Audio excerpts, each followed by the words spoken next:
The cold knock, the wind howled like a wild animal outside the small wooden cabin. Snow slammed against the windows, making a constant soft hiss.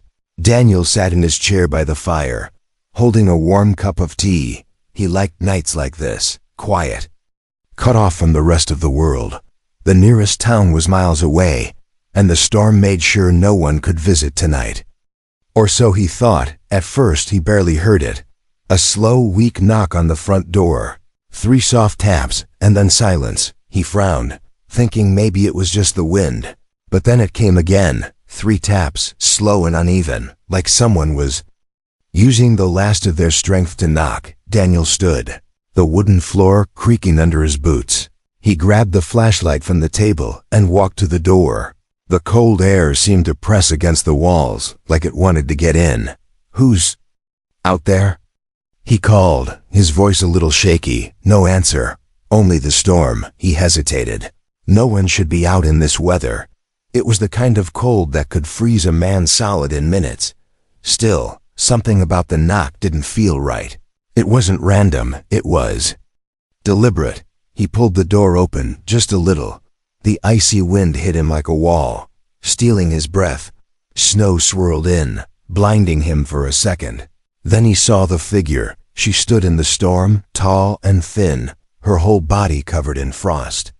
Her clothes shimmered faintly, like they were made of metal and silk. Her skin was pale, almost glowing in the moonlight. Her lips trembled as she spoke in a weak voice. "Human. Let me in, and I'll repay you." Daniel froze. He had never seen anyone like her before. Her eyes were not human, silver, with faint lines of light moving inside them. The wind roared again, and she stumbled forward. He caught her before. She fell face first into the snow. Her body was ice cold, but somehow, under the cold, there was a strange warmth, like holding a stone that had been in the sun all day. She was too light, almost fragile. Daniel dragged her inside, shutting the door quickly. The cabin was quiet again, except for the crackle of the fire. Snow melted on the floor around her boots. She looked up at him, her breath shallow. "Please, don't open the windows. Don't let the cold shadows see me," she whispered. Her voice shook, but her words were clear. Daniel stared at her, unsure if she was mad or if he was dreaming. Her clothes were strange, made from a material that looked alive. The fabric shimmered with shifting colors, even in the dim firelight. When he touched it, it was warm, even though it was frozen solid moments ago. Her hands had strange marks on them, burns that glowed faint blue. He didn't know whether to be afraid or curious. "What happened to you?" he asked. She didn't answer. Her eyes closed for a moment, and she seemed to be listening to something far away. Then she opened them again, staring at the fire. "They are coming," she said quietly. "And now, because you helped me, they will come for you too." Daniel's stomach tightened. "Who's coming?" he asked, trying to keep his voice steady, but she only shook her head. Outside, the wind picked up again. This time, he thought he heard something in it. A whisper, long and drawn out, almost like a voice carried by the snow, he told himself. It was just the storm, but the look in her eyes told him otherwise. There was something out there in the dark, and now it knew where he lived. He moved her closer to the fire. Her eyes closed again, but her breathing grew stronger. The color slowly returned to her cheeks. Daniel sat back in his chair, watching her. Questions filled his mind, but none of them seemed safe to ask. He glanced at the door. The frost on the wood was thicker now, as if the storm itself was trying to force its way in. The knocking didn't come again, but somehow that felt worse. The cabin felt smaller. The shadows in the corners seemed darker, and in the middle of it all sat the strange woman with glowing eyes. Daniel didn't know who she was. He didn't know why she had found his door, but he knew one thing. Whatever was out there, it wasn't finished yet. Shelter for a stranger. Daniel pulled the heavy blanket from the back of the chair and wrapped it around her shoulders. She didn't resist, but her silver eyes followed him as if measuring his every move. The firelight reflected off her strange clothing, making her seem almost unreal. Daniel poured hot water into a cup and handed it to her. She took it slowly, like she wasn't sure what to do with it. Steam curled up between them, carrying the scent of the herbs he'd boiled earlier. Her hands trembled, not from the heat, but from exhaustion. Daniel noticed again the glowing burns that marked her arms. They weren't like normal burns. The skin around them was smooth, as if carved by light instead of flame. He wanted to ask, but something about her stillness made him stay quiet. It was the same stillness you see in wild animals, not calm, but ready to run or fight at any second. "Who are you?" Daniel finally asked. Her gaze drifted back to the fire. "Lyra," she said simply. The name sounded like music and metal at the same time. "Where are you from?" He asked. She didn't look at him. "Far away," was all she said. Silence stretched between them. The wind outside scratched at the cabin walls. It sounded less like weather now, and more like claws dragging over wood. Daniel felt the hair rise on his arms. "You said not to open the windows," he said. "Why?" Lyra's silver eyes met his again. "Because they are looking for me," she said.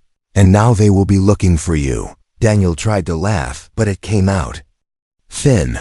"You're talking about people?" "No," she said softly. "Not people." A loud crack came from outside. Daniel stood quickly. Moving to the window, he pulled the curtain just an inch and froze. Through the swirl of snow, he saw something, tall and thin, moving between the trees. Its shape was wrong, bending in ways no human could. The head turned slowly toward the cabin, and though Daniel couldn't see its face, he felt it looking straight at him. He stepped back fast, letting the curtain fall. "What was that?" he asked. Lyra didn't answer right away. Instead, she sipped the hot water and spoke in a tone like she was reciting a rule. "They are hunters. They track by scent, by heat, by sound. Once they mark you, they do not stop." Daniel shook his head. "This is insane," he muttered. But when he looked at her, there was no hint of a joke in her expression. "They can smell the heat from the fire," she said. "They will come closer now." He checked the door lock, then pushed a chair under the handle. His cabin had been safe from wolves and bears for years. But whatever was outside wasn't like any animal he'd ever known. The storm was still loud, but now he could hear something else under it. A faint tapping sound, like claws on ice. Lyra shifted in her seat, pulling the blanket tighter. "I escaped from them," she said quietly. "My ship fell in the valley. The cold covered my trail for a while, but the storm belongs to them." Daniel tried to follow her words. "You mean, you came here in a ship? From space?" Lyra's lips curved into something that wasn't quite a smile. "You would not believe me if I told you everything," she said, "but you will see soon enough." Outside, the tapping sound moved along the wall, slow and searching. Daniel's heartbeat matched its rhythm. He glanced at the rifle mounted above the door. Lyra's eyes followed his. "It will not kill them," she said, "but it may slow them. And slowing them is the only chance we have." The words "we" made Daniel uneasy. He hadn't planned on being part of whatever this was. Yet here she was, sitting in his cabin, talking like his life was already tied to hers. The storm roared again, shaking the windows. For a moment, Daniel thought he heard a voice in it, calling a sound that wasn't his name, but felt like it belonged to him. Lyra put down the cup, her movements sharper now. Her breathing had grown stronger. Her eyes flicked to the door, as if she could see through it. "They are testing the walls," she said. "They will try the roof next." Daniel felt a drop of cold water land on his head. He looked up and saw a thin line of frost spreading across the ceiling. The fire cracked loudly, making both of them glance toward it. Shadows moved along the edges of the light, twisting and curling as if they were alive. Lyra stood slowly, the blanket falling to the floor. Her posture changed, no longer weak, but ready. She reached for the rifle above the door and checked it with quick, practiced hands. Daniel stared at her. "You know how to use that?" She looked at him. "In my world," she said, "we are taught to fight before we can walk." The tapping on the roof began, slow and heavy, Daniel's mouth went dry. Lyra handed him a small flat device from her belt. "Keep this with you," she said. "If they get in, press the center and run. Do not look back." He wanted to ask why, but the tapping above them stopped. And in the silence that followed, they both heard something far worse. A new knock at the door, stronger this time and patient. The oath the knock did not come again. It just hung there in the air, like the memory of a sound too heavy to fade. Daniel stood frozen near the fire, his hands tightening around the small device Lyra had given him. She didn't move for several seconds, her head tilted as if listening to something only she could hear. Then she set the rifle down on the table and spoke. "In my culture, when someone saves your life, you owe them everything until the debt is paid." Her voice was calm but carried a weight that made Daniel's chest tighten. "I am bound to you now, human, by oath." Daniel blinked, unsure if he had heard her right. "Bound? What does that even mean?" "It means your enemies are my enemies," she said. "Your death is my death. Until I repay what you have done." He shook his head. "I didn't do anything except keep you from freezing." Lyra's gaze sharpened. "That is enough in the ice fields of my world. Life is rare. We do not waste it. We defend it until the last breath." Outside, the wind groaned through the trees. The tapping on the roof came again, but slower now, like something crawling instead of walking. Daniel felt his skin crawl. He moved toward the window but stopped when Lyra's hand shot out to block him. "Do not let them see your eyes," she said. "They learn from them. They take what they see." Her hand was warm now, far warmer than it should have been. After nearly freezing outside, Daniel wondered if she was healing faster than any human could. The glowing burns on her arms seemed to pulse with light, as if feeding her strength. "What are you really?" he asked, his voice low. She hesitated. Then, with a strange softness, she said, "I am someone who does not want you to die tonight." The roof creaked above them. Daniel could picture the thing outside, sliding over the shingles like a spider. Lyra moved closer to the door, her bare feet silent on the wood. She pressed her ear to the wall. "They are moving in a circle," she whispered. "They are testing for weakness. They always test before the strike." Daniel felt his heartbeat climbing higher. The cabin that had always felt safe now felt like a wooden box. And something very big was tapping on all its sides. He reached for the rifle again, but Lyra stepped between him and the table, shaking her head. "You will have your chance to fight," she said. "But not yet. To waste strength before they commit is to lose." He stared at her, frustrated. "You sound like you've done this before." "I have," she said simply. Her eyes went back to the fire. On her world, she told him, the hunters were not shadows but flesh and bone. Tall, fast, clever. They could mimic voices, twist the wind, and make storms last for days. "They came to my world once," she said, "and when they left, we buried our sky under stone so they could not find us again." The fire popped loudly, making Daniel flinch. Lyra reached out and pressed her palm over the flames, not into them, but close enough that the light danced across her skin. The burns on her arm flared brighter for a moment. She closed her eyes, as if feeling something far away. Then she turned to him. "They are not here for me alone," she said. "They want something I carry, something that cannot fall into their claws." Daniel's eyes flicked to the small pouch at her belt. She didn't open it, but her hand rested on it like it was part of her. "If they take it, they will find your world, and they will never leave." The tapping on the roof stopped. A silence deeper than the storm settled over the cabin. Daniel didn't like it. Storms had noise. Danger had noise. This was worse. It was the sound of something holding its breath. Lyra moved to the door and touched the lock. Her voice was quiet now, almost a whisper. "I swear by my oath, I will see you through this night. If they come inside, I will be the last thing they face."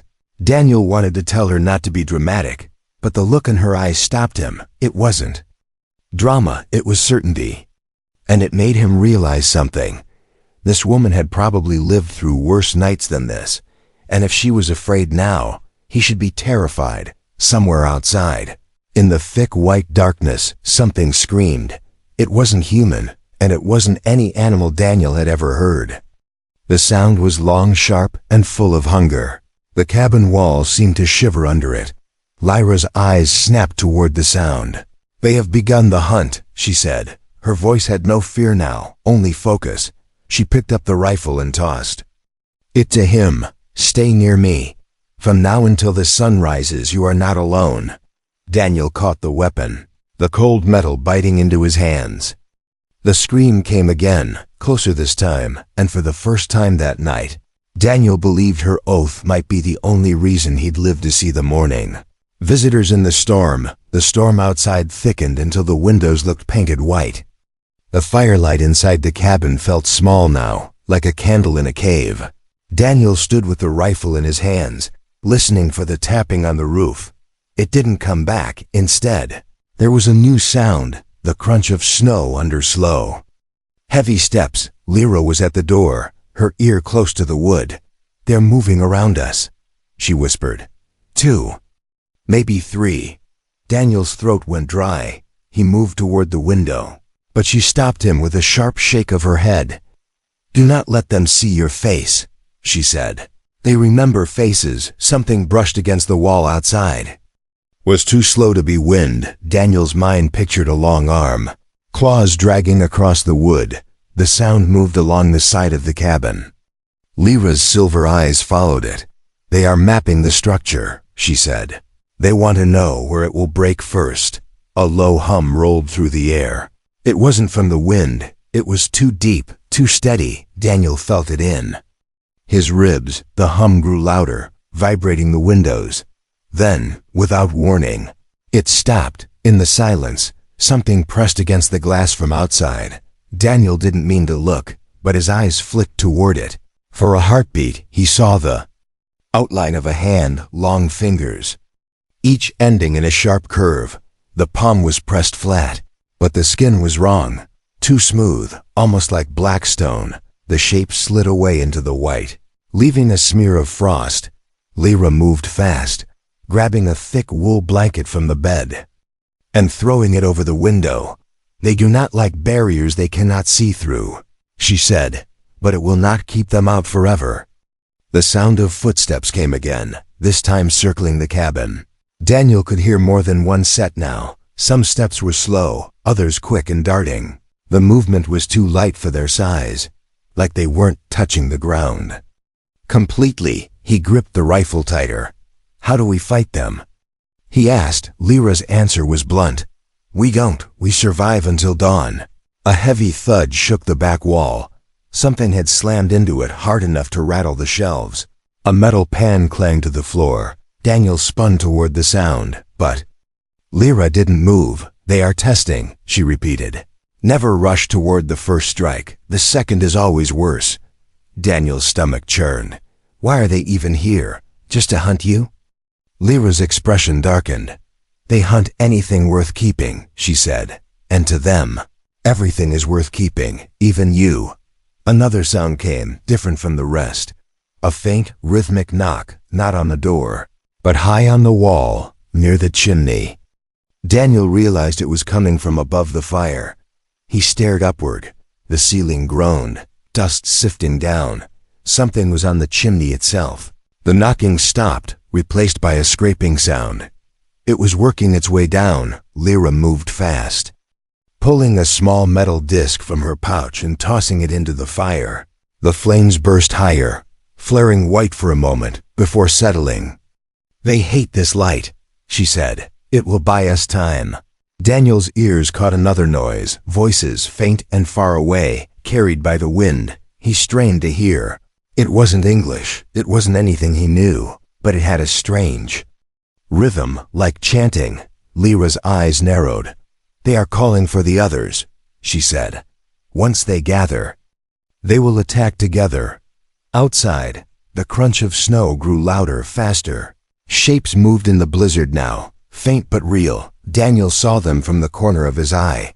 Tall, thin silhouettes, too long in the arms and legs. One of them paused.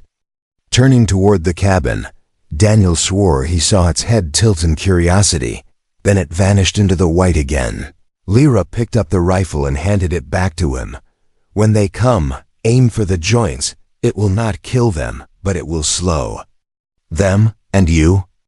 Daniel asked. She pulled a thin blade from the folds of her strange clothing. It shimmered faintly, like ice under a bright moon. "I will deal with the ones that make it inside." The wind screamed suddenly, shaking the whole cabin. A shadow slammed against the side wall hard enough to crack the wood. Daniel stepped back toward the fire, his heart pounding. Lyra's stance shifted, the blade in her hand catching the light. "They are ready," she said. Her voice was steady now, almost calm. And outside, the hunters began to knock on the walls, all of them, at once. The first attack, the knocking stopped. For a few seconds, the cabin was silent except for the crackle of the fire. Daniel's breathing sounded too loud in his own ears. Lyra stood with her blade ready, her body tense like a bowstring. "They are about to test the door," she said. Her voice was calm, but her eyes never left the shadows. The first hit came like a hammer. The door shook so hard the chair Daniel had wedged under the handle slid a few inches.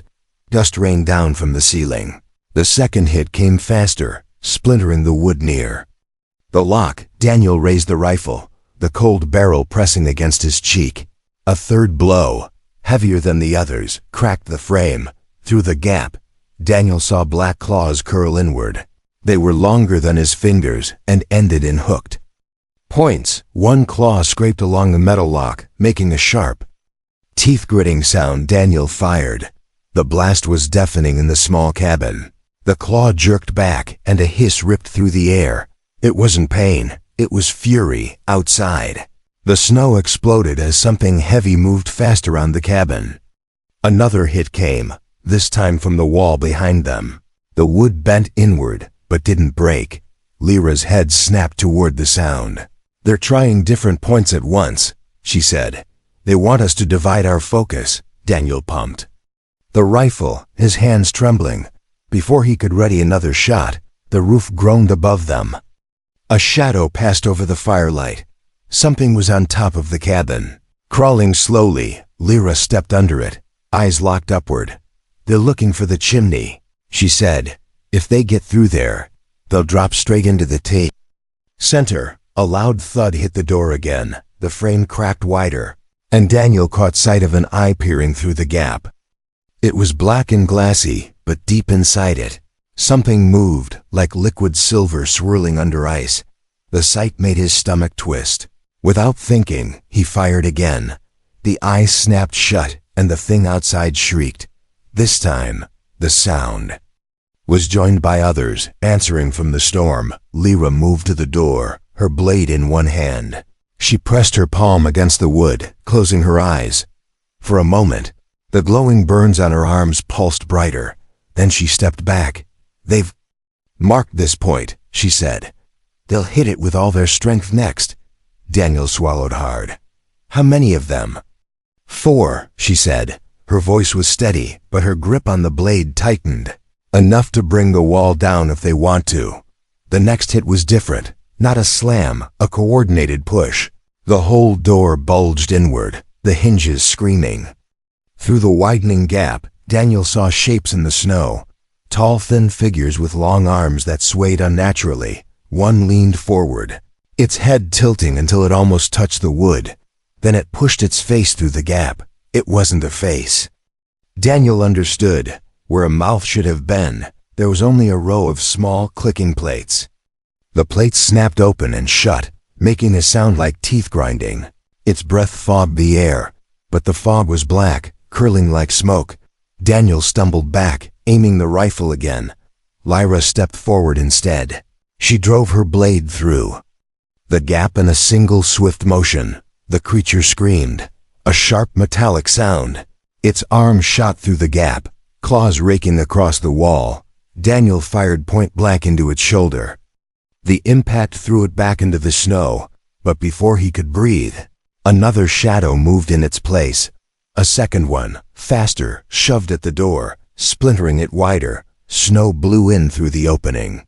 along with a smell like burnt metal. Daniel's eyes watered as he fired again.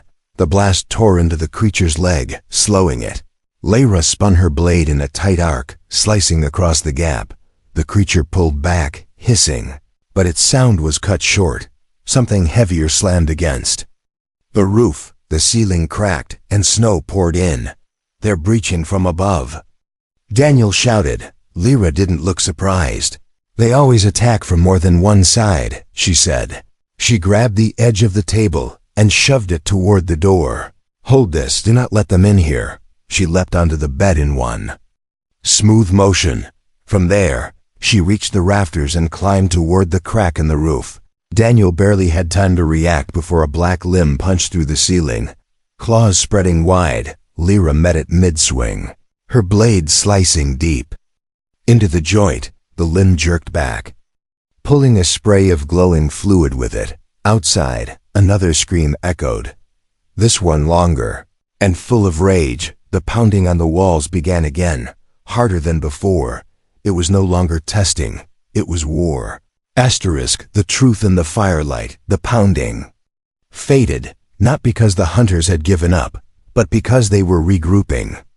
Daniel could feel it in the silence, that waiting kind of silence predators use before the kill. Lyra climbed down from the rafters, landing lightly on the floor. Her blade was streaked with the same glowing fluid that had dripped from the creature's limb. It shimmered faintly in the firelight before she wiped it clean. Daniel was still braced against the table he had shoved against the door. His hands ached from gripping it so hard. He didn't want to move it, not even to rest. "They're still out there," he said. Lyra nodded. "They will stay until they have what they came for." She moved to her small pouch, the one she'd kept close since she'd arrived. Her fingers worked the clasp with care. Daniel stepped closer, curious. From inside, she drew a metal capsule the size of her palm. It was smooth, without seams, except for a faint blue line running across its surface. When she held it near the fire, the blue line flared to life. Inside, a crystal floated in a field of soft white light. Daniel frowned. "That's it? That's what they want?" Lyra's expression stayed serious. "This crystal is not from my world. It was taken from theirs." She sat on the floor by the fire, placing the capsule between them. "It holds a map, not of land, but of stars.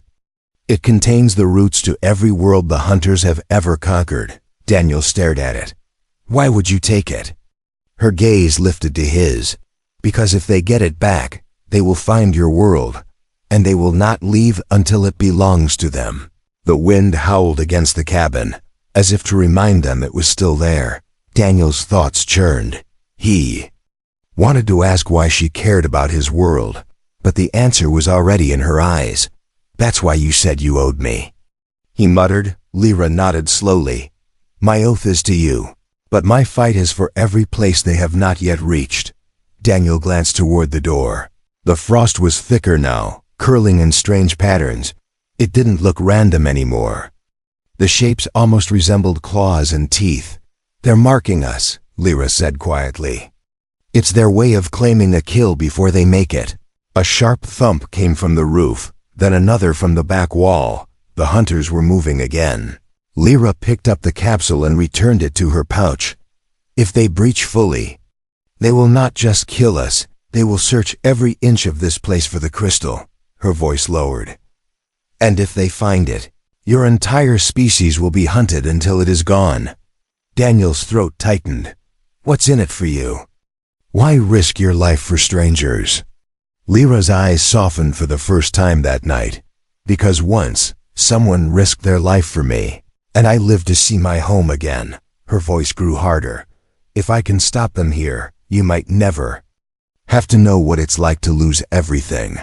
Outside, the whispers returned. They slid through the cracks in the walls, curling around Daniel's ears like cold fingers. He couldn't understand the words, but his heart knew what they meant. "Come out, come out." Lyra noticed the change in his breathing. "They're trying to draw you," she said. "They can't take you if you don't leave the fire's light." Daniel sat back down, forcing his gaze to stay on her instead of the dark corners of the room. "How do we stop them?" he asked. Lyra shook her head. We don't stop them. We outlast them. When the sun rises, they will leave, but until then, every breath is a fight.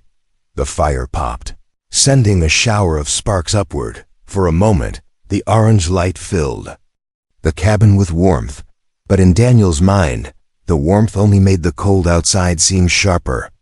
He kept the rifle across his knees.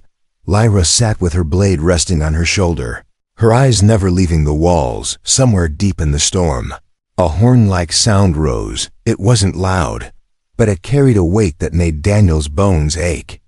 Lyra's head turned toward the sound. They've called the pack, she said. Her voice was so calm it made Daniel more afraid than if she'd shouted. He leaned closer to the fire. What does that mean? Lyra's eyes met his. It means the final attack is coming.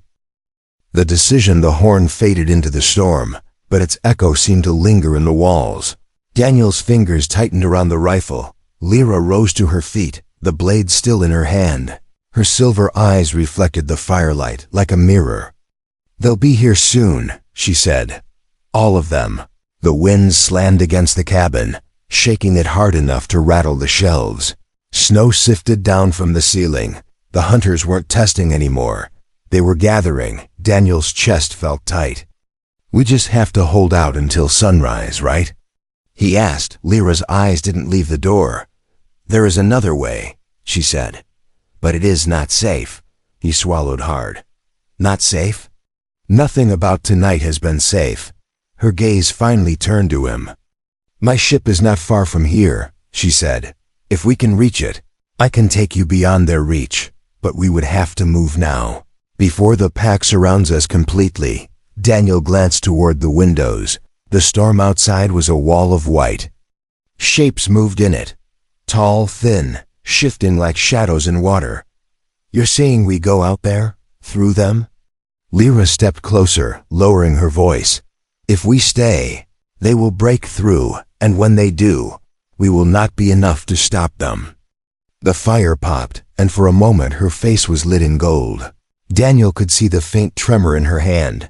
Not fear, but urgency. How far is your ship? 15 minutes, if we move fast, she said. But the snow will hide them until they're close. We won't see them until they strike. The sound of claws scraped along the wall. A long, slow drag that made Daniel's skin crawl. One of the windows creaked as if something was pressing against it from outside. Lyra's eyes snapped to it. They're checking the weak points, she said. They'll hit all at once when the signal comes. Daniel's heart pounded. If they stayed, he could keep the fire, the walls, and the gun. But the wood was already cracked in places. The doorframe was split, and the roof. He looked up. Thin lines of frost were spreading across the boards. The cold was getting in. Lyra stepped in front of him, holding out her hand. Trust me, human, she said softly. My oath is not broken. I will get you to the ship, and then I will repay what I owe you in full. Daniel stared at her hand.